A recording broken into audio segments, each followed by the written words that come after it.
Welcome, welcome back, ladies and gentlemen, and you are watching the first Comic-Con Africa Online 2020. Next up, we have the panel coming all the way from Canada, ladies and gentlemen. It's Mike Rooth, Cassie Parsons, and Ken. Welcome to Comic-Con Online. South Africa has basically gone online with Comic-Con Africa Online, and we've got here the Canadian team tonight. We've got Ken Lashley. He's going to be drawing the Dark Knight for us. That's awesome. We've got Casey Parsons. He's going to be doing the Hulk. And then, we have Mike the Viking Rooth. What's going on, everybody? And Mike's going to be doing Ben Grimm. Yeah, we all figured that. How's it, guys? How are we doing? Good. Very good. I'm good. That's great. I just would like to mention that with all the sketches that the guys are doing today, they'll be donating to their respective charities. And that's fantastic because that's what we're all about. So, Casey, what's happening, man? Not much. How's it going? I'm just scrambling, getting ready here. Even though it's been COVID time, still busy all the time, which has been nice. You know, it's been good for us creators to, I think, just stay in and get work done. But it still feels like there's no time at all. You know, just want to give a shout out to Johan, and it's nice to put a face to the name, Patrick, and see ya. And thanks for inviting me. No, that's awesome, man. We actually met briefly in Chicago this year. In Chicago, right? That's right. awesome. That was like really quick at the beginning, wasn't it? Yeah. Well, we were lucky enough to be actually part of the almost pretty much the only con that happened this year. Yeah, and Ken was there right across from me. That's right. Yeah, that's actually where I met Ken for the first time as well. Yeah, it's pretty cool. Yeah, it was a good time. We're lucky. Yeah. I'm thinking back, yeah. Heard that was a great show. I wanted to go to it, yeah. Awesome show. I always loved C2E2. It's such a blast. Yeah, it was fantastic. Yeah. It was great. I mean, it was actually packed, and obviously that was just the start of when this whole Corona thing was starting. But we were quite busy during that show, especially with everybody that was there. But they had quite a phenomenal lineup with comic book guests as well. So we were pumping. I know between myself and Mike Negan, we were just literally running around, and like at the end of the show, we didn't even manage to get to some of the artists that we really wanted to see, or creators. Like, I completely missed Gail Simone, which I just wanted to have like a chat because I love her stuff. But Yeah. we just with these cons, it just runs away with you. Oh, yeah. I found the same thing. I wanted to meet Joe Bennett, who's working on the Immortal Hulk. Yeah. He was only a few aisles away, and never got a chance to really go see anybody. It was really busy, but I mean, it was good. It was good that way. I mean, it was really, it was the best show I've ever had. I've never been to Chicago before, so it was great. It is my favorite show. I think it's actually the best artist alley in the world, to be honest. Like, having gone to like New York and other places, I love New York too, and Fan Expo's that's always been a great experience for me. But I really feel like Chicago, I mean, I also love Heroes, like, for the same reasons, but Chicago, I don't know, man. The artist alley it just feels bigger, it feels more alive, and there's a little bit more space to breathe. And I think that's all such an important factor. Those are all such huge parts of it, for the fan and for the creator. So yeah, I missed the show really badly. It's been, I think I haven't been there since 2015. Well, next year is coming. We need to get you at the show. Definitely, man. I hope so, man. Yeah. You know what I've also found, exactly what you're saying, with the Chicago show, is that there's definitely that room to breathe. There's enough space. So even though it gets crowded, you have that enough, there's enough space. Like in New York's like extremely hectic. And I mean, we've all been to New York, I guess. And it's pretty insane. Even though, you have like the best of the best creators in New York. I really appreciate the Chicago show, and I really like the Chicago people as well. And it made some great friends there. So it's always a show where I tend to not miss every year. Yeah. So Casey, tell me. Oh yeah, okay. It is my favorite show by far. My family loves to go whenever chance they get a chance to go with me. That's the only show that they say, oh, let's go for sure. You know, Yeah. As a family, like they love the food, the city has so much to offer in the sense of hanging out with, there's some great things to see.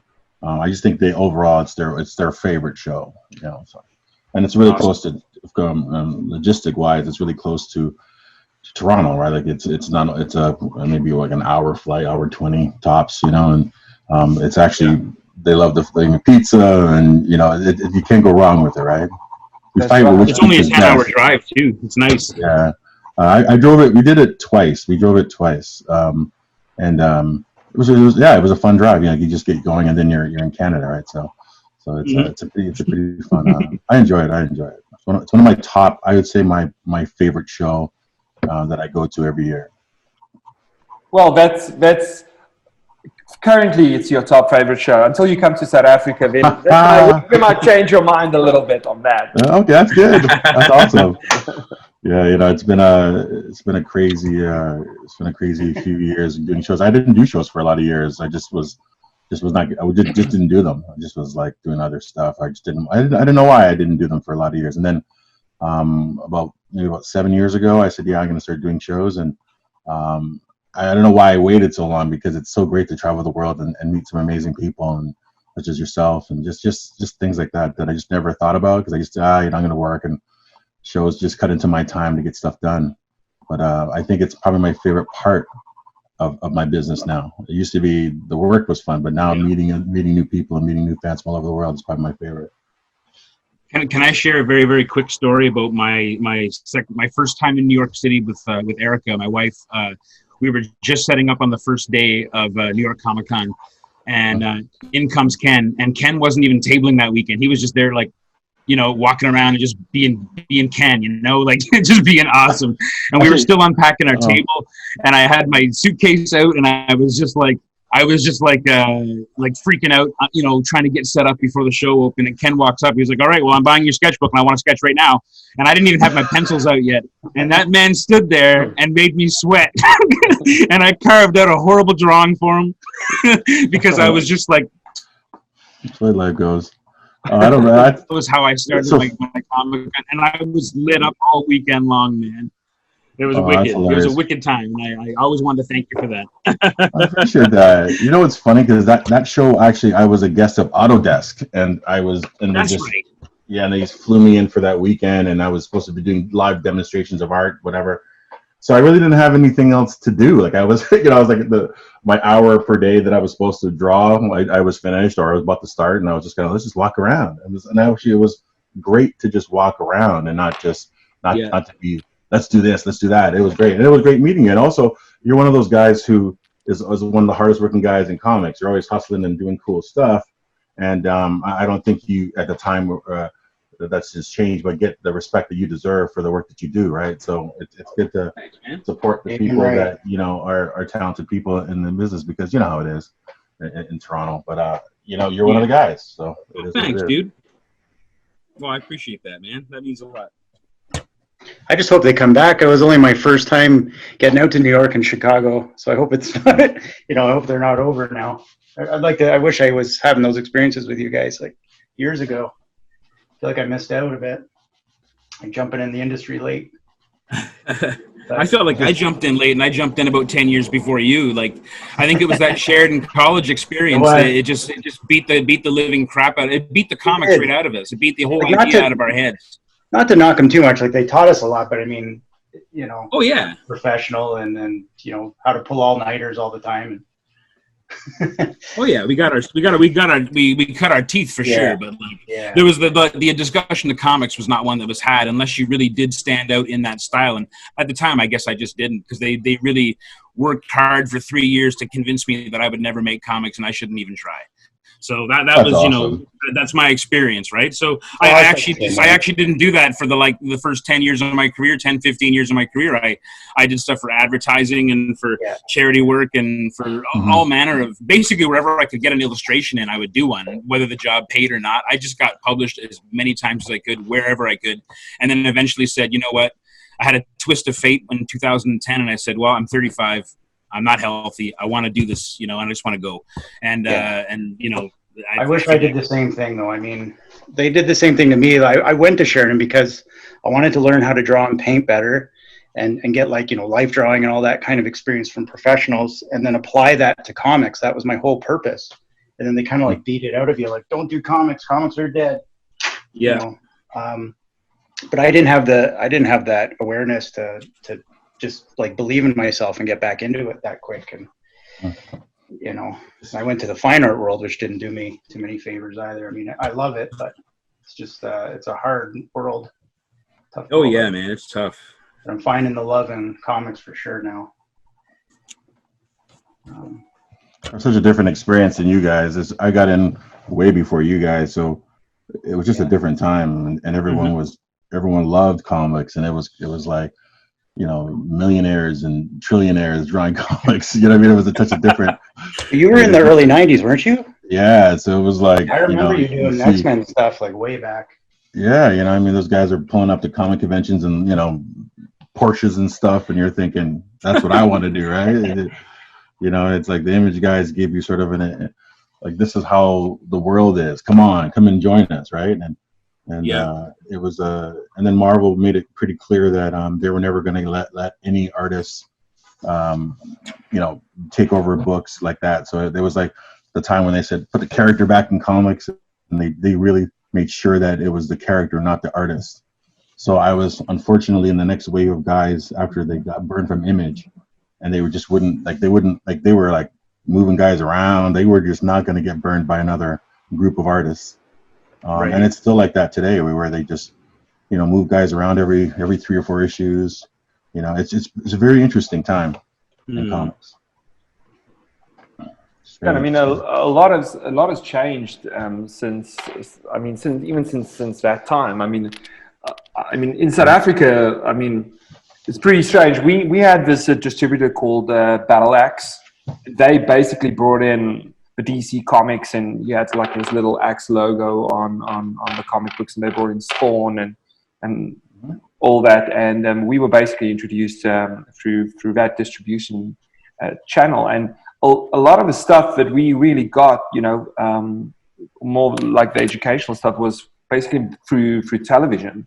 And yeah, I mean, like, I was actually chatting to Olivia Ramondelli and Andrew Griffith last night, and we were talking about, you know, the X-Men cartoon, you know, and how that really zoomed in on what Jim Lee did, and, you know, how that introduced that. And same goes for Wildcats and all the other stuff. And I mean, that was basically what happened on this side, and it pretty much just grew. And obviously when Marvel Studios, when they started the MCU, I mean, that changed it pretty much for the world, and the whole Comic-Con industry, I think, shifted from there into something completely different, which you experienced at the show. And one thing specifically, which I tend not to focus, especially with Comic-Con Africa, is that I always say to the guys, the artists are the superstars. Don't forget that.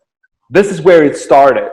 You know, if it wasn't for guys like you, you know, grafting, there won't be all this other stuff that everybody wants to see. You know, so we tend to do things a little bit differently at our show, and especially from my side, I really do appreciate what you guys do, and we think you're rock stars. Finally, we're being appreciated. I think there's more appreciation on the other side of the ocean in some ways, like as an art form, as comics, like especially like, you know, France and Italy, Spain. I think that in Japan, I mean, they treat comic art a little differently. Yeah, when I went to Japan for maybe a couple years ago, I did a live art demo, and because I'm a big guy, I was drawing. They couldn't really see the drawing around me. They were like, and it was like me against. It was sort of like they pitted me against one of the artists who created JoJo's Bizarre Adventure, and I was just drawing, and I didn't understand because I don't speak the language. I had an interpreter, but I was up on stage, and then when I finished my drawing, I got a standing ovation from the whole crowd, and I just was like shocked. It was like the most shocking thing. I was just like, oh, whoa, because, you know, in Canada, North America, it's sort of like. You don't get that. You just don't get that same sort of love. You know what I mean? It just isn't like that. You know what I mean? Like I did this other sort of thing this past weekend, and everyone who did art just got pushed back to another date, and all they talked about was the movies and TV stuff. And you just felt like, you know, I did a 2.5 hour interview and all this other stuff for them, and then it just, you know, I found out, like, the fans, that my stuff wasn't going to be shown until, you know, 3 weeks from now. And you start thinking, like, man, it was kind of embarrassing, you know what I mean? Because you set up the social medias, you go, hey, check this out, and then, oh yeah, it's not going to be running for another, you know, a few weeks. Don't worry about it. And then you feel like saying, oh, I guess the world know now that what these companies think of us as artists. Like, they don't think much of us, you know. And that's the sad thing about it, because when I first got into comics, it was all about the art. Yeah, that's all it was the art. I mean, so it's just kind of sad to see that it's changed so much. Yeah, I guess it's just how we're raised, like how it's taught. Our the stigma that's carried over into our parents and down to us. Yeah, I mean, the Werther day. Yeah, I've seen ads that feature a new book, and they don't talk about the art. I mean, that's just weird. It's a comic book, you know what I mean? It's like, oh, you know, the new comic book by XX whoever writer, and then you're gonna go, I'm waiting for them to announce who the artist is, because that's all. People realize how much work there is in comics. Like, there's so much work. Like, it's 6 weeks of my life, you know, to get this book done. And sometimes when you don't get that respect, you kind of go, oh, what am I doing this for? But then you go to a convention and then you see people crying because they get the chance to meet you for the first time. It's like, it's an amazing thing, you know. And that's why I like going to shows, because it's the exact, here's the people you're doing it for. You know, here they are all in front of you. So it's pretty amazing. Yeah, no, you know, I had this experience the first time I did New York Comic Con. That was back in 2018. It was the first time I went to New York, and then I did the whole New York Comic Con thing. And I think the first person I went to was like Mark Brooks, and then Jason Falbach was there as well at the Comic Sketch Art booth, and people were just walking past these guys, and I was just like, you've got Jason Falbach just sitting right there, and people are running around, and I almost felt like people are sometimes at these bigger conventions spoiled for choice, that they don't see all the other guys and the amazing talent. The same goes for Riccardo Federici. Is a phenomenal artist, and he did the designs for the Batman with Dark Knights, you know, with the Metal series, and we were talking, and I know him quite well, and we were having a chat, and some people came and looked, but nobody really knew, you know, who he was, and my mind was just blown. You know, you have all these amazing artists and talent, and people are just running around, and I think that's what makes it a little bit different. Is, you know, on my side, how I'm interpreting it is, we aren't spoiled for choice at all when it comes to these things, and that's why, you know, we're so starved for artists and content and creators. We really do appreciate when we see you guys, and when you're doing stuff like what you're doing now. The people here in South Africa really do appreciate it. You know, it's cool, man. I mean, that's what I love about those shows. I mean, that's the best part, right? And things have changed. Like, I know that, you know, my art group and having a fan base and fan group, it's like some of the best parts of it. Like, they talk constantly. You have to, you know, I'm always talking to my group, and always having to sort of say, this is what I'm doing now. Like, you have to be yourself, your own best advocate, right? Because sometimes when you're not, you can't expect a company to do it for you, or you can't expect anything to be done for you. So you got to take it when you can, right? And people always say, "Oh, Ken, you're like the craziest self-promoter," and I'm like saying, "Well, I have to be." You know what I mean? I have to be. I can't pretend that everyone's going to know what I do. I have to sort of, like, this is what I'm doing. And that's a daily thing. Every day you have to sort of do that. Every day you got to be on your Instagram talking about it. Like, it's just part of the job, right? And most of the people who come by my table don't know that I do what I do. They just walk past, and they like what they see, and they go from there. And then they find out, oh, this is the guy that drew whatever. But most of the time it's just, oh, what's your table look like? And also, one of the things that irritates me about a lot of the shows is that they put guys together who they put an amateur guy who's starting out next to a 20-year vet, and the fans don't know the difference between the two of them. And I think that sometimes it's like, I don't have time to sit down and make a photocopy wall. I don't have time to make a giant display about things I didn't work on, and I'm working.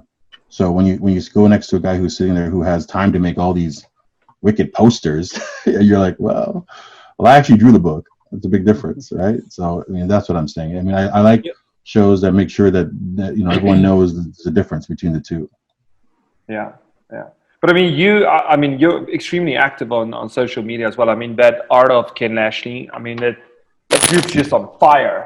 And it's crazy, man. I had a sale yesterday, and it took 4 minutes to sell all the Spawn pages. so it was good. That's awesome, man. Amazing. That's good. And obviously you're busy now with your work with Spawn, and tell us a little bit more about that. How's that going, Ken? He asked me to do a couple issues, and I did my 2 issues. I just found out this morning that my second issue is going to a second printing. That's awesome. So congratulations. It's pretty wild. You know what it is? You reach a point where you just got to do the things that that are cooler in front of you. So it was fun, but I'm glad that I'm doing my own thing, and so I have an opportunity right now, and it's phenomenal. And I have a few publishers that are talking to me about doing my own thing, and it's been an amazing few weeks. And I will say one thing about working with Todd. It was kind of cool because he basically, because he's such an entrepreneur, he was basically just saying, hey man, just do your own thing. And even though I was helping him do it, he's definitely one of those guys who believes in take control of what you can control. And so that's why I only did 2. I just was like, I got to get on with my own stuff.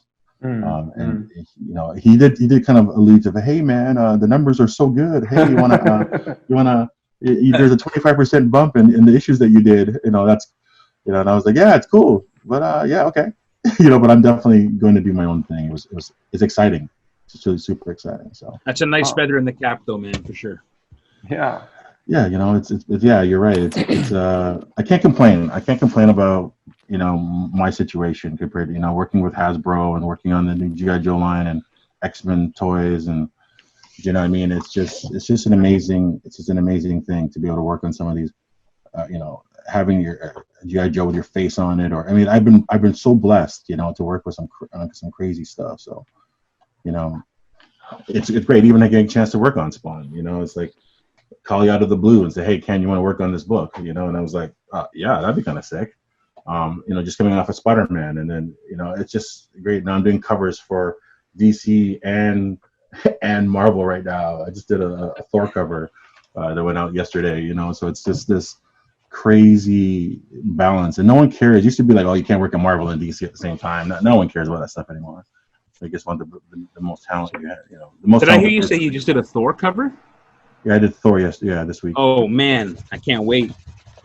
Yeah, it's fun. I did a Thor cover, and then it's a lot of fun, man. I can't complain. Can we just take some time to appreciate what Mike has been doing recently? So Mike, I think you've pretty much almost like trademarked this printing thing that you do, and the remarks like what you did on your Kickstarter, and the little extras that you put into supplying that to the fans. I just think that's quite phenomenal. Where did you get the idea to do that? Because it's created quite a buzz even on this side. So what specifically the like those werewolf prints I was seeing?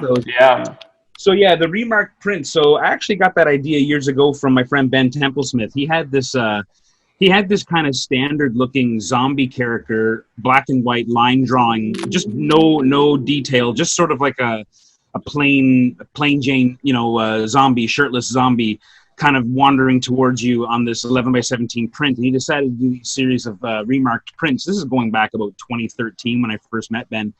And he would basically charge, like, I think the prints were $20, but if you wanted to spend 50, you could get, like, he would personalize it and add daggers sticking out of the guy, or scars, or guts hanging out, or whatever you wanted. And I always thought it was a great idea, and I always wanted to kind of do something with that. And I think I've tried doing altered prints before.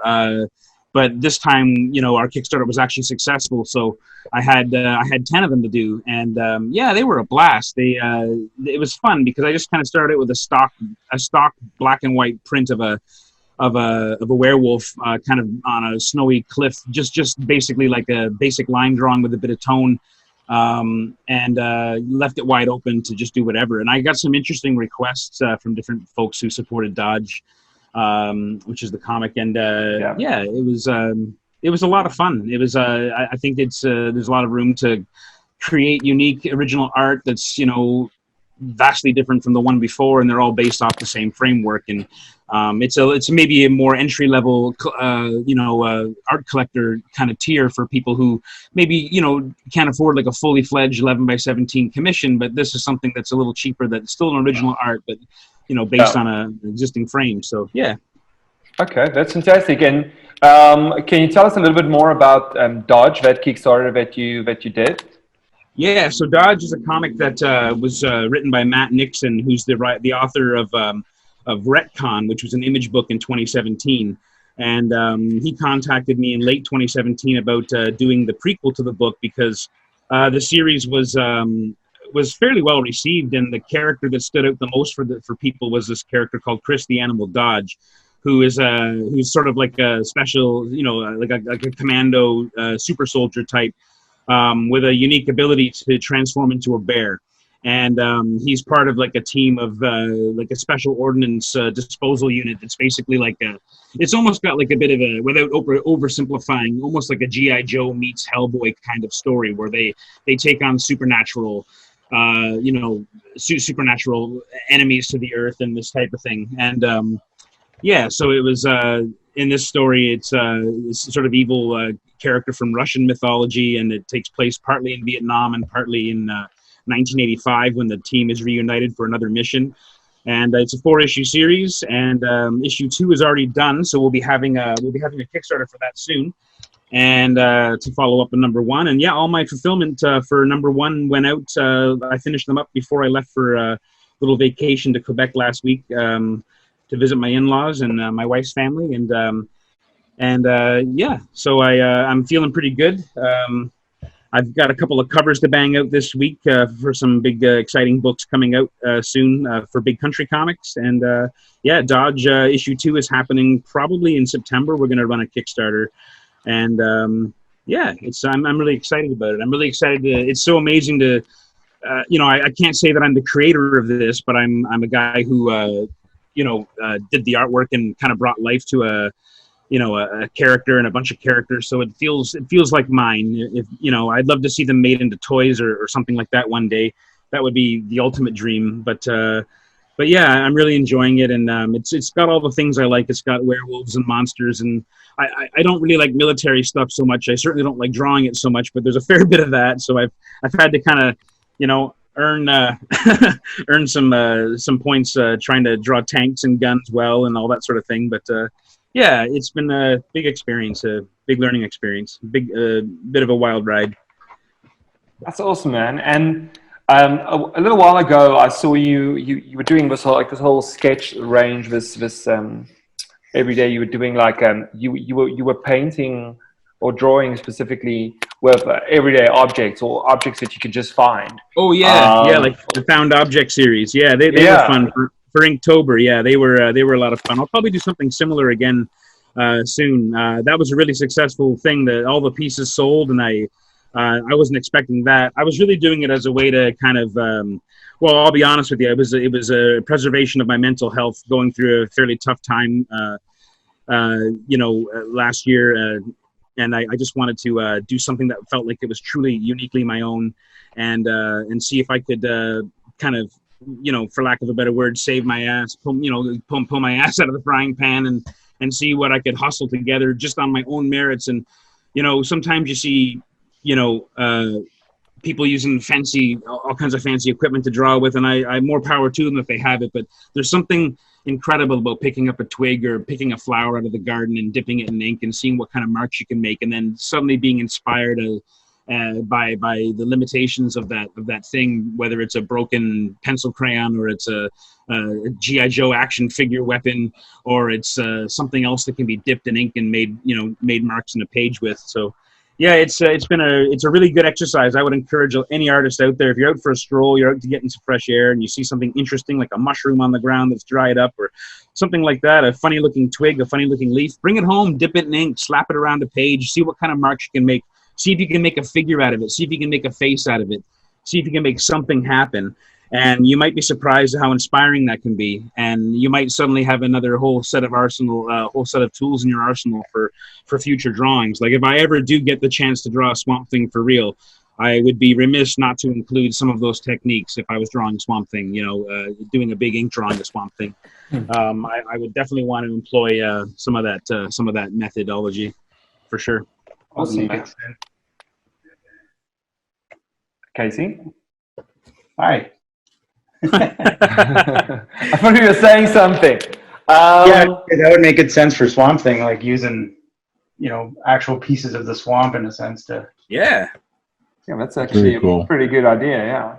Yeah. So Casey, you're a part of Kirby's art group with Annabelle. And I know that last year you did this really cool project with a lot of other artists for New York Comic Con. How was your experience in New York overall, and being part of the group? Well, first New York. I mean, that was, like we were saying before, like that was an amazing show for me. That was my first time there as well. And I'd always wanted to get to New York, even just to get to the galleries and things. I'm a big kind of like, fine art nerd that way. But I got to kind of like see Bill Sienkiewicz again, and I got to, I had the Little Bird creators come over to meet me, and Todd McFarlane came by our tables. Like it was really something. Like I met, so many great people. It was just a constant whirlwind of experiences. Like it's hard to even pinpoint a favorite.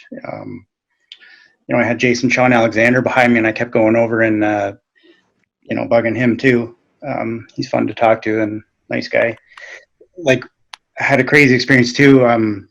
Ended up talking to Dennis Kitchen from Kitchen Sink Press and his wife, and they had some original Will Eisner art there, and they were right at the end of our row. So I one morning I went over and talked to them, and I saw that little sign they had Will Eisner stuff, and I was kind of like, oh my God, Will Eisner stuff. And Will Eisner, I appreciated kind of later on, but started to really appreciate his storytelling and what he did for comics and graphic novels. And, if you don't know him, you got to look him up and see what he's done. But I ended up grabbing a couple Will Eisner pages for a very reasonable price off of Dennis. It was just, I never thought I would own a Will Eisner, and I never got to meet him. And I thought that was a little way I could kind of connect with him, and ended up telling David Mack and Jason Sean Alexander about that, like showing them the pages I got, the little drawings I got. And because David was showing us, he just picked up some little Frazetta sketches too, which was unbelievable to see that. Wow. And so, he's a collector as well. So he just was kind of, oh my God, there's Will Eisner stuff.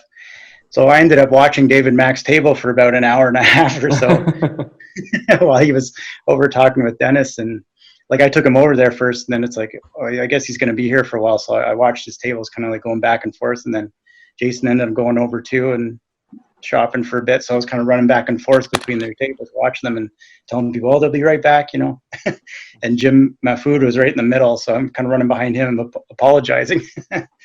It was just, I don't know. It was so much fun. I mean, it was just a really good vibe there in Artist Alley, and the place is massive, Javits Center. I was really sorry that, we didn't get to go back this year, but I'm just hoping, everything gets back to normal and get to go back again. And Kirby's comic group, just briefly, I mean, like she's treating me really well, like, keeping me busy. I've just been doing commission after commission. I've got a pile of things to do, and, it's introduced me to you and Johan, and I was sorry I didn't get down to South Africa when we just joined the group, and I wasn't sure about traveling overseas yet or what it was about, and I'm kind of sorry I didn't go, so I'm hoping I get that opportunity For meet sure. the animals and everything. No, for sure. I mean, South Africa is a cool place, especially in September. I mean, it's spring.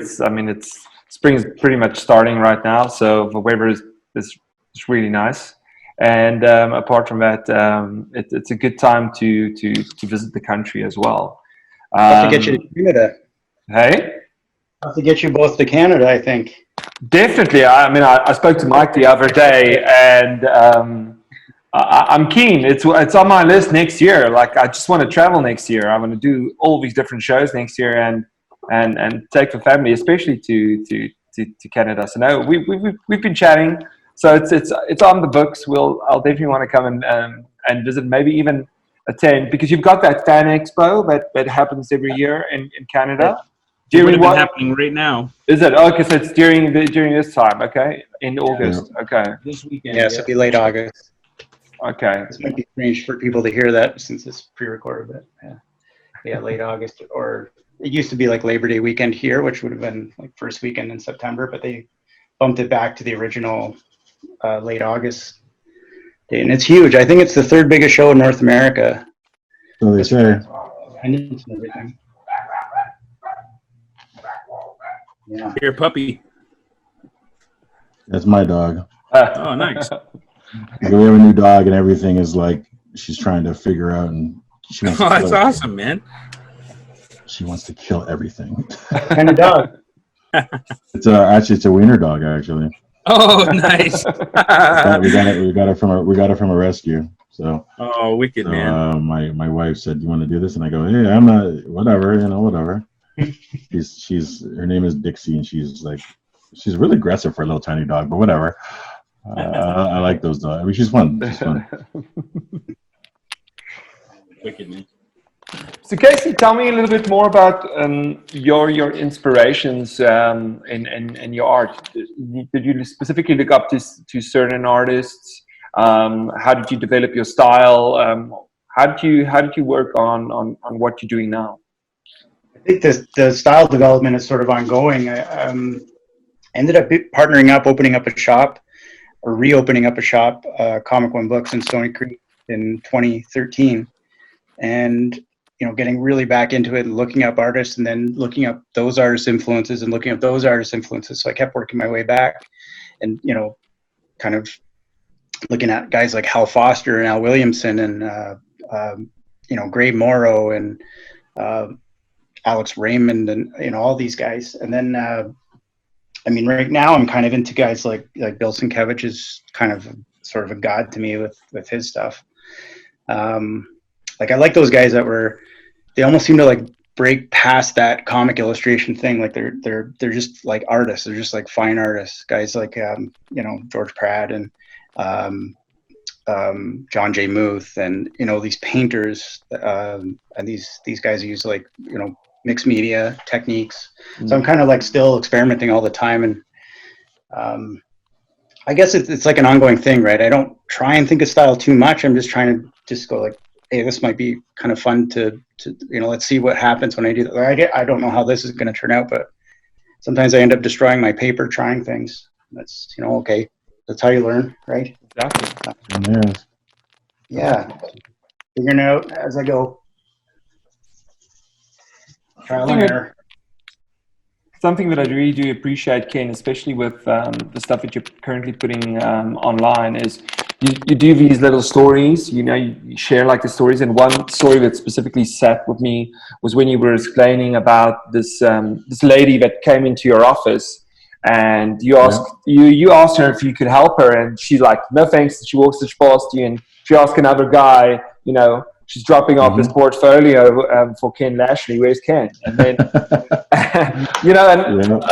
it's interesting, these stories. And I must say that a lot of fans, I think, can relate to these, because it's pretty much life lessons that you're also putting out there, is experiences that people go through. And it's appreciated, we appreciate it. And it's really cool to just almost like get a little insight of what you guys go through and went through when you were a little younger and breaking into the industry, and how tough people don't necessarily realize how hard it is for you guys, and how tough it is to be able to do what you do. and still have this enormous amount of passion and keep on doing it. Yeah, I mean, that was a different kind of lesson. I think that one was I was trying to be polite about how I really feel, and most of the time I don't get into a lot of things on my wall. I just don't think it's a place for it. I mean, I think that a lot of people, you want to argue with things and they go on. I just don't do arguments on my wall, but I do a lot of storytelling in the sense of I tell one of my truths, and I think that most of the problem is that we don't tell our truth enough, right? Like we like to keep it to ourselves, like nobody would be interested in, and so I tell that I do stories probably once a week, and I tell a story about something that bothered me at the time, or it was a triumph at the time, like because you have hits and misses, right, in life, and people always think, oh, you're Ken Lashley, everything is golden and gray. Oh, look at this, your life is so good, and look at the things you get to do, and yes, there's lots of that, but I'm a 25-year overnight success, right? So there's a lot of things that happen between then and now, right? So I like to tell people, say, hey, these are the things that happened. I had a studio, feeling good about myself. I had 15 guys working for me, and someone comes to my office and says, well, you obviously are not the guy in charge of this place, for whatever reason. I mean, you should say it's race or whatever. I could care less. But that's the truth is that's what happened. The day that I was featured on breakfast television, a big show, I was feeling good, and then I get pulled over by the cops that night. Do you know what I mean? So it's like, I'm in the wrong area with a nice truck. It's just it is what it is, man. That the world is a crazy place right now. And it's always been that thing. People think it's this stuff is all new. All these people being pulled over, and that's not new from my experience. It's just now we have cameras and we can record it, right? So it's I think it's great that I can tell those stories and educate people about what it's like, because I don't think people really understand that. They just think, oh, it's, you draw X-Men, man, it's so awesome. I said, well, let me tell you the story. You know what I mean? Exactly. So there's a whole lot of things going on there. So you've got to kind of change people one mind at a time, I think, man. Yeah, it's like right now I'm drawing super slow, just sort of like, just kind of like be part of the groove, because I'm really pretty fast. So I'm really drawing, let me just draw slow so I don't feel like I'm killing everyone over here. But look at Ruth doing painting. I'm actually watching Ruth as I'm drawing. It's kind of cool. Watching Casey do his thing. I think the last time I did this, I actually did 3 in 2 hours, and I realized my daughter was like, oh, you're just showing off, Dad. You're just showing off. And I was like, yeah, you're right. I can just slow down and just take my time. So that's who you are. It raises the bar, and you know what? It's not. It's it's.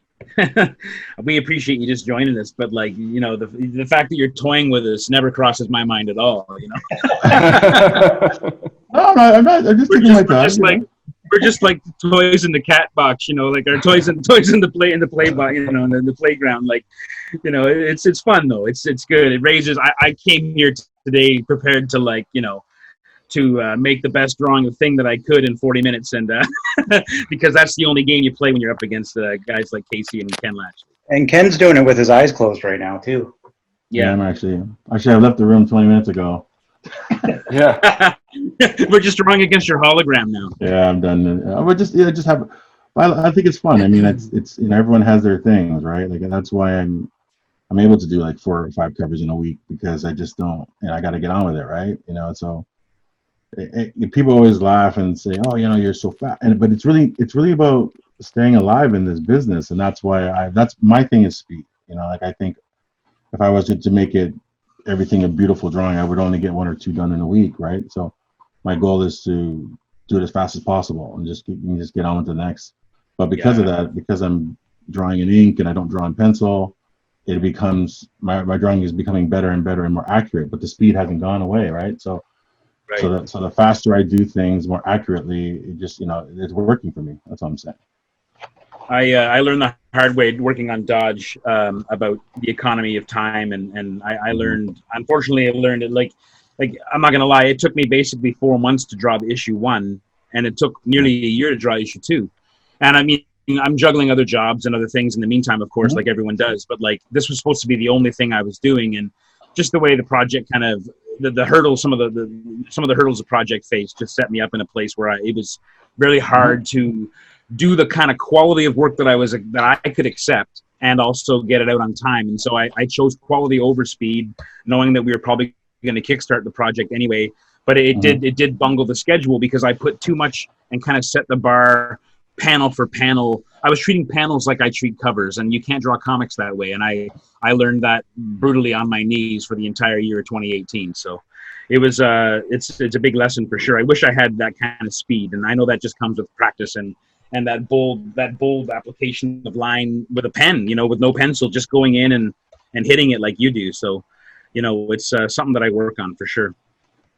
It is sort of a, it's one of those things where you just sort of, you don't want to, you just got to go after it, right? And I know a lot of guys think, oh, like when they do sketch duels against me or things like that, it comes up and people always go, I don't want to do a drawing against Ken because it's, I'll look stupid. But the truth of the matter is, it's just, that's my process, right? It's just my process of doing it. I don't have time to sit around. I used to be real slow at it. I used to take my time and do beautiful things and try to make them beautiful, and then they would just color the whole thing gray and move on. So I was like, oh, I just, what the heck, So I learned that you have to do something for print as opposed to do something for yourself, right? So print work is different than my regular work, right? So when I do the print stuff, I'm looking at the deadlines. Yeah, I could do that. I mean, the fastest cover I've ever done was 2 hours. You know what I mean? And it's just like, oh, I'll get this done. And the editor was like, this is insane. And I was like, yeah, okay. Like, I'm here to just get it done. I'm just getting it done. And that's the beauty, I think, of drawing comics. Is like there's so much different types of guys who do beautiful painted stuff like you guys. And then there's stuff like me who are just mainstream guys who just roll with it. I'm just a mainstream guy who rolls with it. So there's all kinds of guys in this business. That's what I like about it. What do you do when, are you always, can you find the passion to do that project, or do you find, sometimes you got to push when you don't really want to draw that thing? It's funny. This isn't going to sound awful to say it. Oh, my clients are going to go, what? I don't really love anything I draw for them. I just don't. I treat it all the same. Like it's just all the same. It's business, right? So I don't worry about it. I don't want to see like the color version of it. I don't care. I mean, I know it sounds awful to say, but it's true because I'm not going to get bogged down in their stuff. So people say, oh, you want to see the color? I go, I'm okay, whatever. And they're like, oh, well, you don't want to see the color? And I go, not really, because what am I going to do, right? I'm not going to, if I don't like it, what difference does it make, right? So I just need to get it done and my part of it done, and then make sure that the colorist or whoever, writer, gets a chance to do their thing.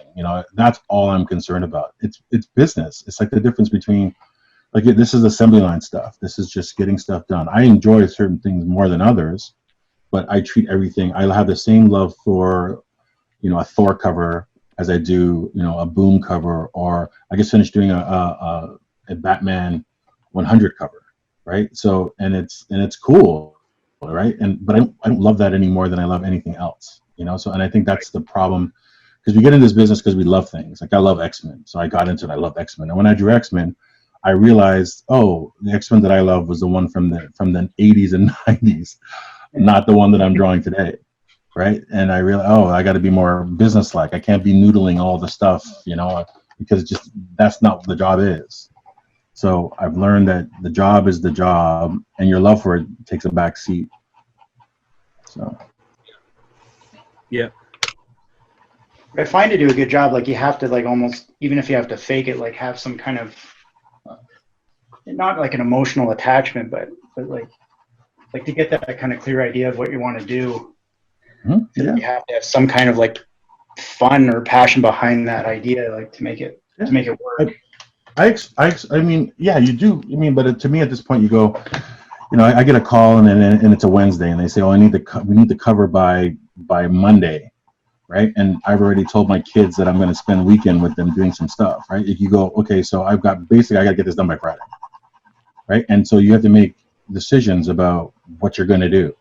So I could spend all weekend and do this amazing, like I did, or even on the Thor, I did all this crazy stuff in the background, this crazy, and the colorist didn't see it the same way. And he just was like, yeah, and then basically dropped out all the background and made this other thing. And I, if I was tied to it and loved it, and went, oh, I would be like, oh, come on, man, right? But it's not my work, right? It's company work. You know, if I had my own, if it was my own imprint and my own drawing and for my own stuff, I would say, hey, I would change the background. But because it's their stuff, you just got to go, okay. And I think that's the whole point of being a professional. I think you just got to at some point say, you know, you've got to sort of let it go. Like every single artwork I've ever drawn has never been finished. It's just abandoned. Like you just start to abandon stuff because you know you can't.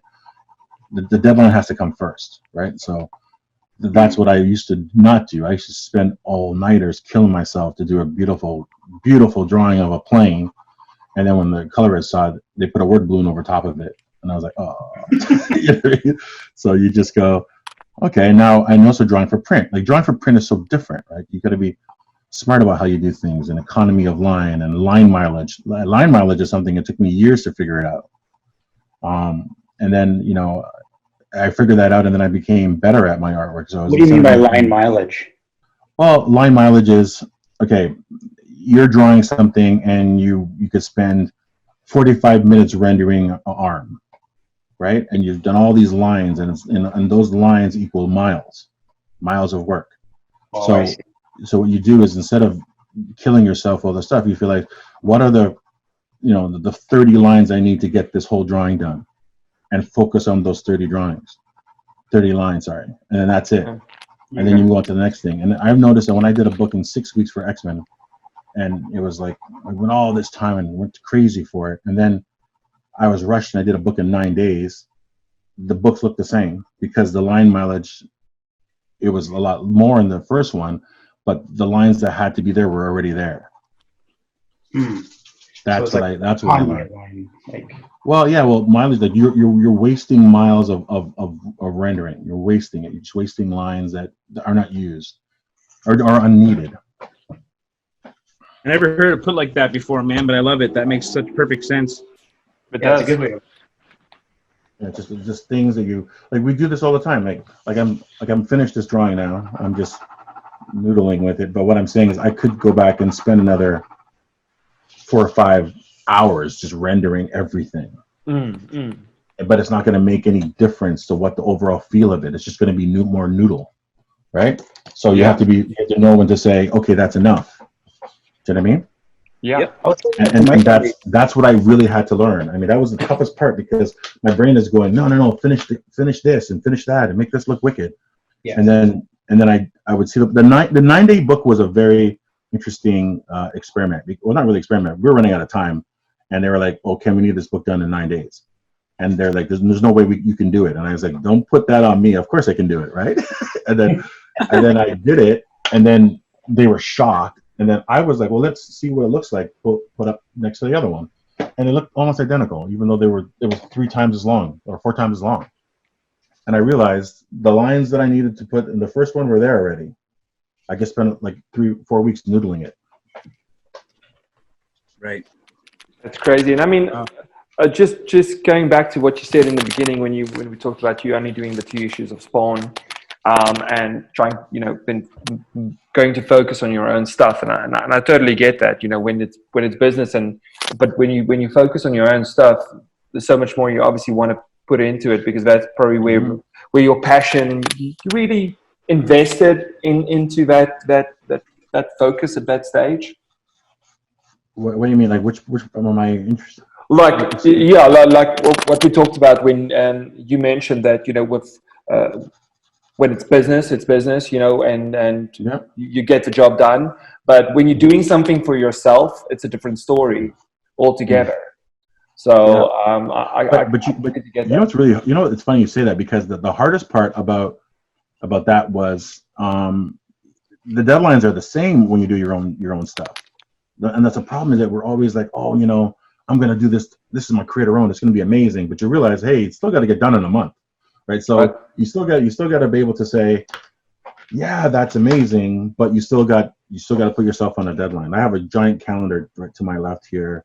It's on the wall, and there's a lot of things that I put on it. Deadlines is one thing, but one of the things I have on it, and it's pretty funny. It says just get it done. Yeah, and I have that's a motto right beside my bed. Just get it done, because we could noodle it. It's your own project. Oh my God, it's your own project. And you go, yeah, but it's still got to get done. And that's what it was interesting with working with Todd, because he was so like, I'm working with, one of the greatest creative, creator-owned books in the history. And his stuff was like, yeah, man, cool drawing here. Yeah, man, make this guy do this. Yeah, cool. And I was like, what? Like, I thought it was going to be like this, I'm going to get this master class on. No, it's exactly what I thought it would be. It's just get it done. It's cool. Yeah, can I draw something really cool here? I'll make it work. But it was so casual. And I realized I'm overthinking this, man. I'm overthinking this. I'm trying to make this my creator own stuff has to be, it's Gone with the Wind. It's going to be watching every page. Man, just get it done. And I realized, okay, this is silly. And I realized that was what I took from working with him was, he's not sweating the small stuff. He's just getting it done. Yeah. And I thought it's brilliant. I learned a lot. Even though I didn't work with him long, it was only a couple months, but we were on good terms, and he's, we talked about the numbers, and he was like, I think he was leading to the fact he wanted me to come back, but I was like, I'm on a different path now. But I'm telling you, man, it was great to talk to somebody who's just saying, get it done, because you always think of it as, what's the magic? What's the magic? And the magic is getting it done. That's all there is to it. Yeah. And it was so weird because you think there's something else going on, but it's not. Well, talking about getting it done, we've gone over our 40 minutes. We've got like 2 minutes left max. I'm done. So, just putting it out there.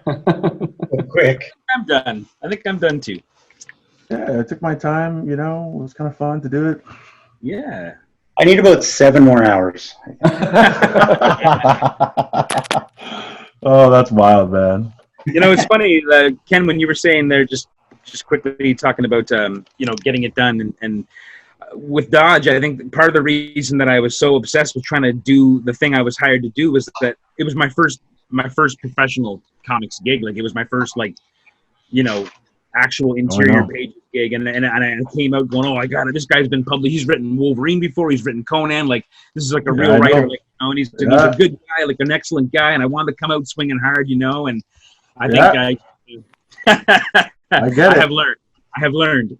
No, but I get that. That's exactly what I'm saying. Like you do those things. I remember the first one I did Suicide Squad. The first time they asked me to ink my own work, and I was like, I'm not an inker. And they go, Ken, you can ink your own stuff. And I go, I'm not an inker. And they're like, come on, Ken. And so I inked it, and I noodled the crap out of that. And then when the book came out, it was just like, it was muddy because I just spent too much time doing stuff that was unnecessary. Right. And it's funny because now I can do a cover in 45 minutes or an hour, and it's way better than that cover that I spent 6-7 hours on because I know what I'm doing now, and I'm making better choices. And that's really what it comes down to, Well, guys, I must say thank you so much. We really appreciate it. I think your work is phenomenal. Really appreciate the time. And thank you for participating in Comic-Con Africa Online. And I'll be seeing you guys next year. Oh, that's a plan. So, man. Thank you so much. My kids were mad. My kids were like, Dad, we got to go. And I said, yeah, we're going. So yeah, definitely. Either way, either you're coming to Africa or I'm seeing you in the States or in Canada. One way or the other. That way for sure. Okay. Well, thanks for inviting me over. I appreciate it, man. Thanks, guys.